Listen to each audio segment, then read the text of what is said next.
1.60 ಕೋಟಿ ವೆಚ್ಚದ ಅಭಿವೃದ್ಧಿ ಕಾಮಗಾರಿಗೆ ಭೂಮಿ ಪೂಜೆ.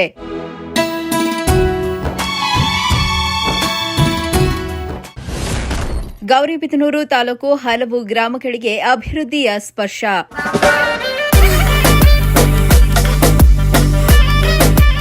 ಚಿಕ್ಕಬಳ್ಳಾಪುರ ಜಿಲ್ಲೆಯ ಗೌರಿಬಿದನೂರು ತಾಲೂಕಿನ ನಗರಗೆರೆ ಹೋಬಳಿಯ ಹಲವು ಗ್ರಾಮಗಳಲ್ಲಿ ಸುಮಾರು 1,60,00,000 ರೂಪಾಯಿ ವೆಚ್ಚದ ವಿವಿಧ ಅಭಿವೃದ್ಧಿ ಕಾಮಗಾರಿಗಳಿಗೆ ಶಾಸಕ ಕೆಎಚ್ ಪುಟ್ಟಸ್ವಾಮಿಗೌಡ ಭೂಮಿ ಪೂಜೆ ನೆರವೇರಿಸಿದರು. ಲೋಕೋಪಯೋಗಿ ಇಲಾಖೆ ಹಾಗೂ ಶಾಸಕರ ವಿವೇಚನಾ ಕೋಟಾದ ಅನುದಾನದಲ್ಲಿ ಈ ಕಾಮಗಾರಿಗಳನ್ನು ಕೈಗೆತ್ತಿಕೊಳ್ಳಲಾಗಿದ್ದು, ಶುದ್ಧ ಕುಡಿಯುವ ನೀರಿನ ಘಟಕಗಳು, ಚರಂಡಿ ನಿರ್ಮಾಣ, ಸಿಸಿ ರಸ್ತೆ ಸೇರಿದಂತೆ ಹಲವು ಮೂಲಭೂತ ಸೌಲಭ್ಯಗಳ ಅಭಿವೃದ್ಧಿಗೆ ಚಾಲನೆ ನೀಡಲಾಯಿತು.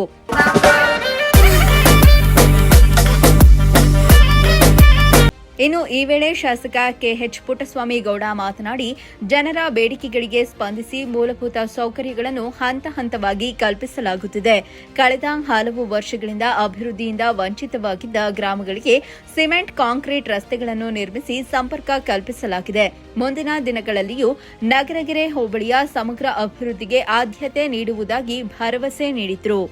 ಇವತ್ತಿನ ದಿನ 1,60,00,000 ರೂಪಾಯಿನ ಕಾಮಗಾರಿಗೆ ಭೂಮಿ ಪೂಜೆ ಮಾಡಿದ್ದೀವಿ. ಬಸ್ ಸ್ಟ್ಯಾಂಡ್ಗಳು, ಹಾಗೇನೆ ಕುಡಿಯೋ ನೀರಿನ ಘಟಕಗಳು, ಸಿಸಿ ರಸ್ತೆಗಳು, ಕಾಂಪೌಂಡ್ ಕೆಲಸಗಳು, ಈ ತರ ಏನೇನು ಸಮಸ್ಯೆ ಇದೆ ಈ ಕಡೆ ರೂರಲ್ ಜಾಗದಲ್ಲಿ ಅವೆಲ್ಲವನ್ನ ಗುರುತಿಸಿ ಅವ್ರಿಗೆ ಬೇಕಾದಂತ ಒಂದು ವ್ಯವಸ್ಥೆಯನ್ನ ಮಾಡಿಕೊಡ್ತಾ ಇದೀವಿ.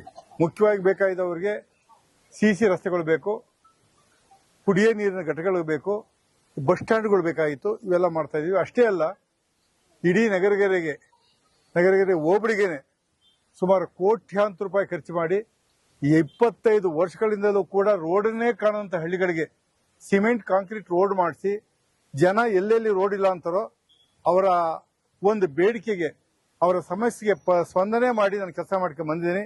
ಇನ್ನೂ ಕೂಡ ನಗರಗೆರೆ ಹೋಬಳಿಯ ಜನತೆ ಇಂಥ ಕೆಲಸ ಆಗಬೇಕು ಅಂತ ಹೇಳಿದ್ರೆ ಖಂಡಿತವಾಗೂ ಕೂಡ ಮುಂದೂ ಕೂಡ ಯಾವ್ದು ರೋಡ್ ಹಾಳಾಗಿರೋ ಆ ರೋಡ್ಗಳನ್ನ ಸರಿಪಡಿಸೋದಿರ್ಬೋದು, ಮೂಲಭೂತ ಸೌಕರ್ಯ ಕೊಡೋದಿರ್ಬೋದು, ಶಾಲಾ ಕಟ್ಟಡಗಳು ಮಾಡಿಕೊಡೋದಿರ್ಬೋದು, ಹೈಮಾರ್ಕ್ಸ್ ಹಾಕೋದಿರ್ಬೋದು, ಪ್ರತಿಯೊಂದನ್ನು ಮಾಡಿಕೊಡ್ತೀವಿ ಮುಂದೆ.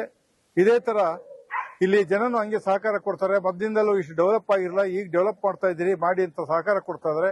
ಅವರ ಸಹಕಾರಕ್ಕೆ ಧನ್ಯವಾದಗಳನ್ನ ಹೇಳ್ತಾ, ಜನತೆ ಇನ್ನು ಮುಂದೆ ಏನ್ ಹೇಳಿದ್ರು ಕೂಡ ಮುಂದೂ ಕೂಡ ಕೆಲಸಗಳನ್ನ ಮಾಡಿಕೊಡ್ತೀನಿ ನಾನು. ನಮಸ್ಕಾರ. ಇನ್ನು ಯುವ ಘಟಕದ ಅಧ್ಯಕ್ಷ ಅಸ್ಲಾಂ ಮಾತನಾಡಿ, ನಗರಗೆರೆ ಗಡಿ ಭಾಗದಲ್ಲಿ ಹಲವು ಅಭಿವೃದ್ಧಿ ಕಾಮಗಾರಿಗಳು ವೇಗವಾಗಿ ನಡೆಯುತ್ತಿದ್ದು, ಸರ್ಕಾರಿ ಆಸ್ಪತ್ರೆಯನ್ನು 24/7 ಕಾರ್ಯ ನಿರ್ವಹಿಸುವಂತೆ ಹಾಗೂ ಆಂಬ್ಯುಲೆನ್ಸ್ ಸೇವೆಯನ್ನು ಸರ್ಕಾರ ಕಲ್ಪಿಸಬೇಕೆಂದು ಒತ್ತಾಯಿಸಿದರು. ನಮ್ಮ ನಗರಗೆರೆ ಗಡಿ ಭಾಗದಲ್ಲಿ ಶಾಸಕರು ಪುಟ್ಟಸ್ವಾಮಿಗೌಡ ಅವರು ಬಹಳ ಅಭಿವೃದ್ಧಿ ಮಾಡ್ತಾ ಇದ್ದಾರೆ. ಇವಾಗ ನಮ್ಮ ಕಡೆ ರಸ್ತೆ ಇರಲಿಲ್ಲ, ಭಾಳ ಕಡೆ ಇವಾಗ ಸಿಸಿ ರೋಡು. ನಮ್ಮ ಉದಾಹರಣೆ ಬಂದು ಡೈರಿ ಮುಂದೆನೇ ನಾವು ಬೆಳಗ್ಗೆ ನೀರಿಗೆ ಹೋಗ್ತಾ ಇದ್ವಿ, ಹಾಲ್ಗೆ ಹೋಗ್ತಾ ಇದ್ವಿ, ಅಲ್ಲಿ ವಾಟರ್ ಫಿಲ್ಟರ್ಗೆ ನೀರಿಗೆ ಹೋಗ್ತಾ ಇದ್ರೆ ಅಲ್ಲಿ ರಸ್ತೆ ಪ್ರಾಬ್ಲಮ್ ಇತ್ತು. ಮೊನ್ನೆ ಶಾಸಕರು ತಮ್ಮ ಅನುದಾನದಲ್ಲಿ ಒಳ್ಳೆಯ ಸಿಸಿ ರಸ್ತೆಯನ್ನು ಮಾಡಿಕೊಟ್ರು. ಹಾಗೆ ಇಲ್ಲಿಂದ ಬಂದಾಡಹಳ್ಳಿಗೆ ರಸ್ತೆ ಇರಲಿಲ್ಲ, ಮತ್ತು ಅದನ್ನು ಮಾಡಿಕೊಟ್ರು. ನಮ್ಮೂರು ನಗರಗೆರೆ ಗ್ರಾಮಕ್ಕೆ ಹೈಮಾಸ್ಕ್ ಲೈಟ್ ಮಾಡಬೇಕಾಗಿತ್ತು. ಹೈಮಾಸ್ಕ್ ಲೈಟು ಮಾಡಿದ್ದಾರೆ. ಇವಾಗ ಬಸ್ ಸ್ಟಾಪ್, ಜನಗಳಿಗೆ ತೊಂದರೆ ಆಗುತ್ತೆ ಅಂತ ಒಂದು ಬಸ್ ಸ್ಟಾಪು. ಮತ್ತು ಈಗ ನಾವು ಶಾಸಕರಲ್ಲಿ ಮನವಿ ಮಾಡಿದ್ದೀವಿ, ನಮ್ಮ ಗಡಿ ಭಾಗದಲ್ಲಿರುವ ನಮ್ಮ ಸರ್ಕಾರಿ ಆಸ್ಪತ್ರೆಯನ್ನು 24 ಗಂಟೆ ಇಂಟು 7 ಮಾಡಬೇಕು, ಒಂದು 108 ಆಂಬುಲೆನ್ಸ್ ಬೇಕು ಅಂತ ಒಂದು ಬೇಡಿಕೆ ಇಟ್ಟಿದ್ದೀವಿ. ಇಲ್ಲಿಂದ ನಮ್ಮ ಗೌರಿಬಿದನೂರು ಕ್ಷೇತ್ರ ಭಾಳ ದೂರ ಇದೆ, ಅದಕ್ಕೆ ಶಾಸಕರು ಮನವಿಯನ್ನು ಸ್ಪಂದಿಸಿದ್ದಾರೆ. ಕೆಲವೇ ದಿನಗಳಲ್ಲಿ ಅದನ್ನು ಮಾಡಿಕೊಡ್ತಾರೆ ಅಂತ. ಹಾಗೆ ನಗರಿಗೆ ಗ್ರಾಮ ಶೌಚಾಲಯವನ್ನು ಕೇಳಿದ್ದಾರೆ, ಅದನ್ನು ನಿರ್ಮಿಸಿ ಜಾಗ ಹುಡುಕೊಡಿ, ಅದಕ್ಕೆ ತಮ್ಮ ಅನುದಾನ ಕೊಡೋಣ ಅಂತ ಹೇಳಿದ್ದಾರೆ.